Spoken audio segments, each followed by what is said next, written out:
देखा कोई हाथ नहीं उठा रहा है। इसका क्या मतलब? सबको पता है कि राम जी कौन है। और इतने बड़े महात्मा जो राम जी को अनुराग रखते हैं, वो उनका प्रश्न है कि राम जी कौन है। आगे कहते हैं, एक राम को मैं भी जानता हूं। अयोध्या वाले महाराज श्री दशरथ जी के पुत्र राम, उनकी कीर्ति तीनों लोक में विदित है। उनकी पत्नी का हरण हुआ, क्रोध आया और जाकर उन्होंने रावण का लंका में अंत कर दिया। याज्ञवल्क्य मुनि पूछे, जब जान रहे हैं तो पूछ क्यों रहे हैं? भरद्वाज जी बोले, मैं पूछ इसलिए रहा हूं कि जिस राम जी को मैं जानता हूं, क्या भगवान शंकर भी उन्हीं राम जी का नाम जपते हैं? कि शंकर जी दिनवा भर रतिया भर जो राम राम राम जपते हैं, वो कोई और राम है। अब मैं जिनको जानता हूं, ये कोई और राम। दोनों एक हैं कि अलग अलग हैं? आप लोग बताइए, एक है कि अलग अलग है? एक है। भरद्वाज जी को पता नहीं था कि एक है कि अलग अलग है।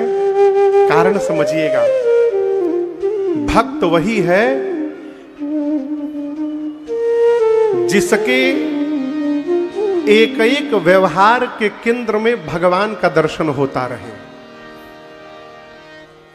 मैं आपको उदाहरण दे रहा हूं। जैसे माताएं हैं, जो भक्तिमयी माताएं हैं, वो यदि भोजन बनाएंगी तो भोजन बनाते समय मन में भाव ये बना रहता है कि हम ये भोजन बनाकर पहले अपने ठाकुर जी को भोग लगाएंगे, प्रसाद बन जाएगा तो पूरा परिवार इस प्रसाद को ग्रहण करेगा। ये उनका भाव है, यही उनका भजन है। जो पुरुष वर्ग है, व्यापार करे नौकरी करे, मन में भाव रहता है कि जो धन आएगा उससे हम थोड़ा निकाल के परमार्थ करेंगे। ये भाव उनका भजन है। भगत जब प्रश्न करता है तो जगत की चर्चा समाप्त होके और जगदीश की चर्चा प्रारंभ हो जाती है। और जो भगत नहीं है उसको कथा में बुला के बिठा दीजिए, ऐसा प्रश्न पूछ देगा कि कथा समाप्त हो जाएगी, घर की कथा शुरू हो जाए। ये आपकी चतुराई मैं समझ गया। जय हो। अब ये प्रसंग कह रहा है कि जीवन में यदि कुछ प्राप्त करना है तो अपने को पहले खाली मानना पड़ेगा। आप समझ रहे मेरी बात को? हमारे एक चाचा, आप तो नहीं रहे, कहते थे कि अपने से विद्वान के आगे मूर्ख बन के बैठना चाहिए। विद्वान के आगे विद्वान बनिएगा तो कुछ प्राप्त होने वाला नहीं है। भगवान बुद्ध, जानते हैं ना आप लोग गौतम बुद्ध जी को? भगवान बुद्ध के पास एक सेठ जी आए,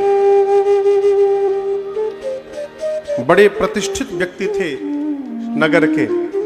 जाकर भगवान बुद्ध से बोले कि हमको ज्ञान दीजिए। क्या दीजिए? ज्ञान। भगवान बुद्ध बोले कल सुबह आइएगा 10 बजे। अगले दिन 10 बजे पहुंचे, बोले ज्ञान दीजिए। बोले कल आइएगा 10 बजे। वो जब जाए तो बोले कल आइएगा 10 बजे। 15-20 दिन ऐसे चला और उसके बाद एक दिन सेठ जी को क्रोध आ गया। बोले देना है कि नहीं देना है, साफ साफ बताओ।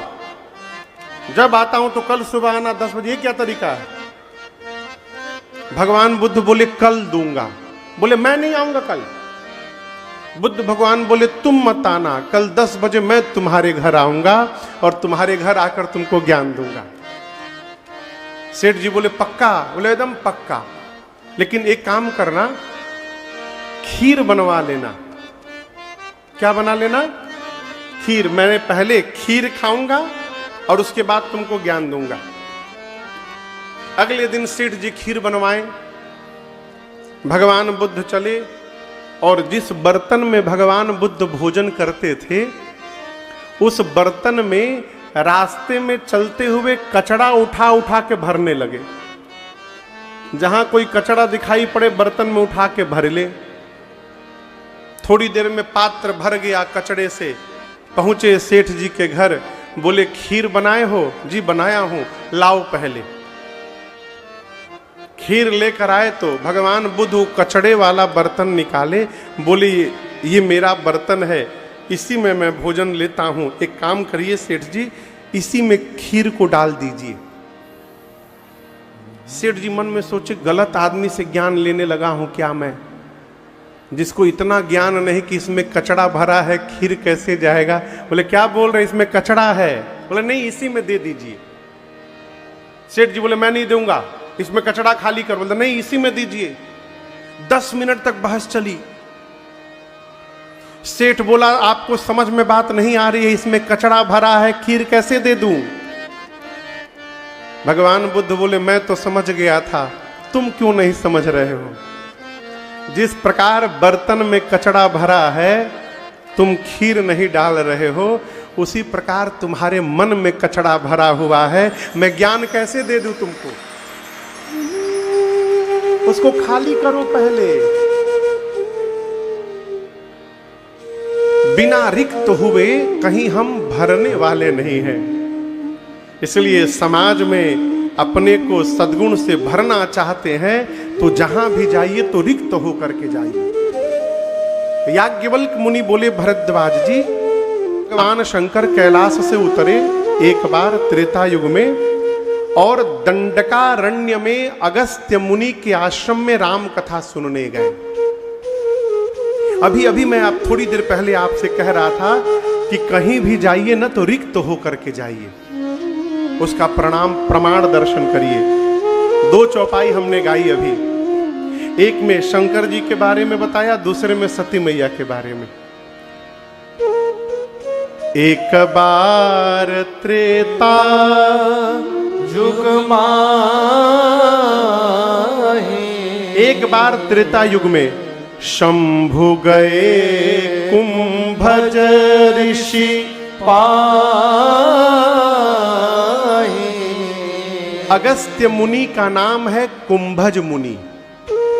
कुंभ यानी घड़ा, घड़े से उनका जन्म हुआ था, इसलिए उनका नाम पड़ा कुंभज। उनका नाम था अगस्त्य मुनि। क्या नाम था? अगस्त्य। भगवान शिव गए, लेकिन गोस्वामी जी कहते हैं भगवान शिव नहीं गए, केवल शिव गए।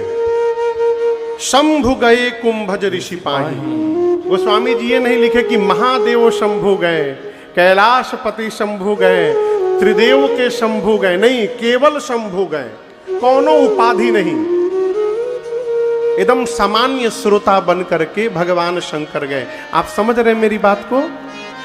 आगे पीछे कोई नहीं लगा कि जगत के नाथ शंभु गए, महादेव शंभु गए, काशीवासी शंभु गए, कुछ नहीं, केवल शंभु गए। और साथ में सती मैया के लिए क्या लिखा? संग सती जग जननी भवानी। जगत जननी भवानी सती गई साथ में, उपाधि पर उपाधि। भगवान शंकर रिक्त होके गए अगस्त्य मुनि के पास और परिणाम दर्शन करिए। 9 दिन तक राम कथा हुई। शंकर जी और सती मैया सामने बैठे रहे, लेकिन कथा केवल भगवान शिव ने सुनी, सती मैया कथा नहीं सुनी। यहां इतनी भीड़ लगी है ना बाबूजी पंडाल में, सब सुन ही रहे हैं, आवश्यक नहीं है। 1-2 लोग ऐसे भी होंगे जो टाइम पास करने आए होंगे। कुछ लोग इसलिए आए होंगे कि बगल वाला जाने कि हमहू भगत हैं, हम भी कथा सुनते हैं। कई लोग यजमान को प्रसन्न कराने के लिए आते हैं। लेकिन हम एक बात कहें, भाव से कुभाव से आप यदि आए हैं तो आइए, कोई बात नहीं। 3 घंटे में यदि एक शब्द भी आपके हृदय को स्पर्श कर गया तो उद्धार के लिए वही पर्याप्त होगा। एक शब्द भी। 9 दिन तक कथा भई, मां सती केवल बैठी रही, सुनी नहीं। कथा के बाद दक्षिणा देते समय शंकर जी ने राम जी की भक्ति ही दक्षिणा दे दी अगस्त्य मुनि को, और सती मैया के साथ विदा लेकर कैलाश वापस चले। कहां गए? कहाँ गए? कैलाश। आकाश मार्ग से शंकर जी जा रहे हैं। अच्छा आप बताओ कौन सा युग था वो? त्रेता युग। कौन बोला? बच्चा बोला कोई अभी इधर से। अच्छा आप बोली। हाँ, हाँ। अच्छा पीछे से बच्चा बोला। हाँ हाँ हाँ हाँ बाबू बोला उधर। बहुत तेज आवाज है हो। हाँ। कोई बात नहीं बता, बैठो बैठो बैठो। हाँ। त्रेता युग। राम जी किस युग में जन्म लेते हैं? त्रेता युग में। किस युग में? जिस दिन भगवान शंकर सती मैया के साथ वापस कैलाश जा रहे थे कथा सुन करके, उस समय राम जी अवतार ले चुके हैं। अवतार लेकर दंडकारण्य के नासिक में 14 साल के वनवास में थे। बाबूजी शिव संकल्प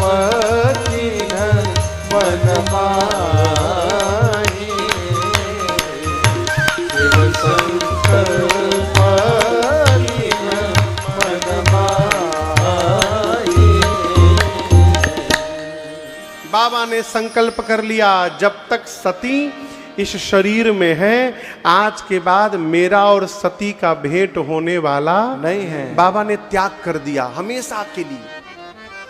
आकाशवाणी हुई। आकाशवाणी ने भगवान शिव की जय जयकार की।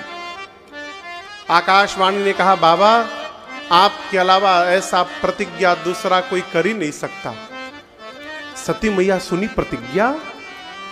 मां पूछने लगी प्रभु आपने कौन सा प्रण कर लिया? कौन सा प्रण कर लिया प्रभु? बाबा बोले नहीं बोले। क्यों नहीं बोले? शंकर जी सोचे बोलूंगा तो इनको दुख होगा। देखिए परिवार में अपनों में यदि बात कड़वी हो ना, ए भैया इन्हें उन्हें मत हुआ ना ना ना उधर रखा। कहां इनके मालिक? ड्रोन के मालिक कहाँ है? ड्रोन के आप हैं बाबू? हाँ, हाँ। जे भी होके उधर रखे उधर। अभी फंसा था ऊपर यहाँ पर। हाँ बहुत डर लगता है हमको। हाँ ऊपर गिर गया तो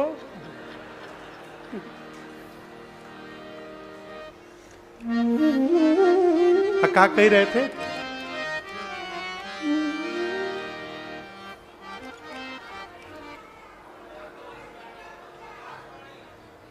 हमको भूला नहीं, हमको देख रहे आप लोग को याद है कि नहीं है। कह रहे हैं घर परिवार में अपनों में यदि कोई बात कहनी हो और वो बात कड़वी है तो उसको ना कह के मौन हो जाइए। लेकिन आदमी कहाँ मौन होता है हो? महाराज उन्होंने हमको कहा, हम मुंहवे पे उत्तर दे दिए। बहुत बढ़िया किया आपने, शील्ड मिलेगा आपको एक। क्यों दे दिया? मौन हो जाते तो क्या बिगड़ जाता हो? सती मैया सुनी राम राम की ध्वनि कैलाश में, समझ गई बाबा जग गए। दौड़ कर मैया जाकर प्रणाम की हैं और दर्शन करिए। यहां पार्वती जी शंकर जी की कहां बैठी हैं? बाईं ओर। स्त्री का स्थान पति की बाईं ओर होता है, बामांगी। पूजन के समय दाहिनी ओर, ऐसे बाईं ओर स्त्री का स्थान है वो। लेकिन आज जब सती मैया ने प्रणाम किया ना, तो बाबा ने मां को बाईं ओर नहीं बिठाया। कहां बिठाया? सनमुख शंकर आसन लीन्हा। कहां बिठाया? सन्मुख बिठाया। क्यों?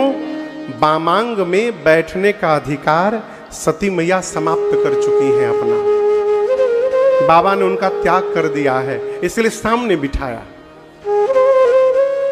बाबा सोचे इतने दिनों से अकेली है, 87,000 वर्ष से दुखी होंगी, एक काम करो कथा सुनाओ।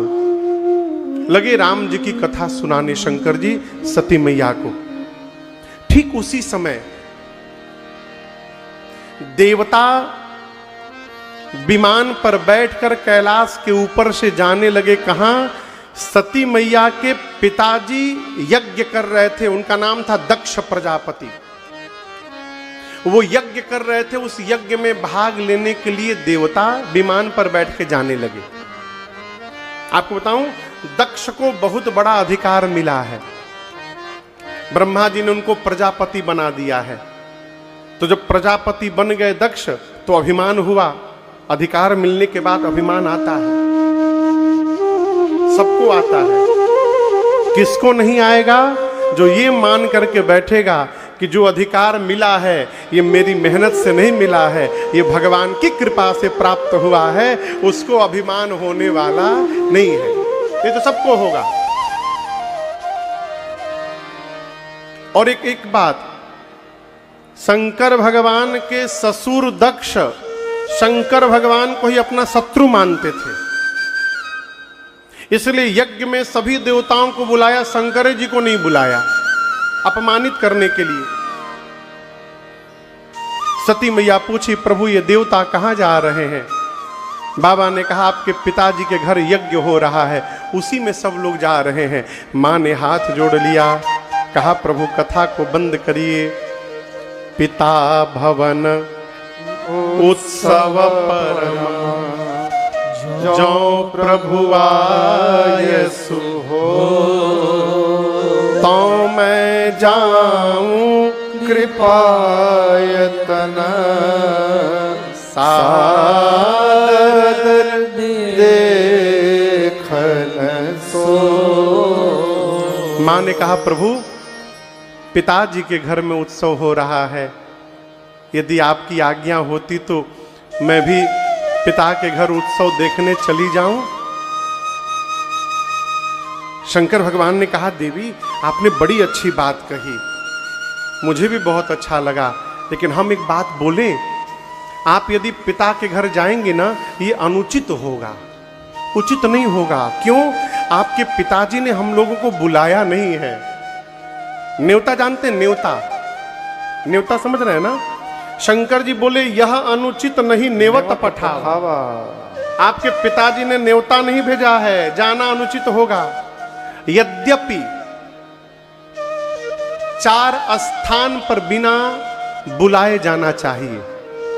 कितने घर जगह? 4 स्थान पर। पिता के घर, बाबूजी के घर कोई प्रोग्राम हो ना, तो वहां से कार्ड नहीं ढूंढना चाहिए, बिना बुलाए जाना चाहिए।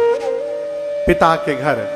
दूसरा, गुरु के घर, सदगुरु के यहां कोई उत्सव हो रहा हो तो वहां बिना बुलाए पहुंचना चाहिए।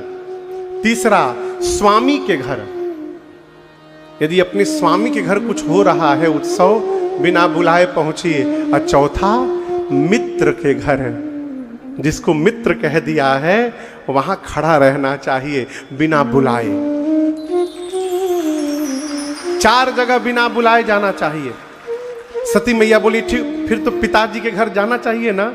बाबा बोले, लेकिन, अभी पूरा नहीं बोला हूं, लेकिन यदि अपमानित करने के लिए जानबूझकर नहीं बुलाया गया है, तो इन 4 स्थानों पर भी जाने पर कल्याण होने वाला नहीं है।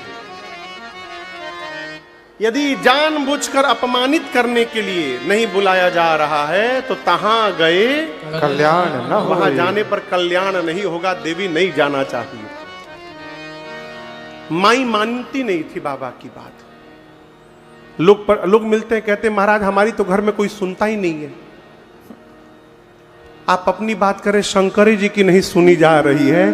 कहां पड़े हुए हैं चक्कर में, आनंद रहिए। बाबा समझाते रहे, माई नहीं मानी। जब सती मैया नहीं मानी तो बाबा अपने मुख्य गणों को लगाकर विदा कर दिए।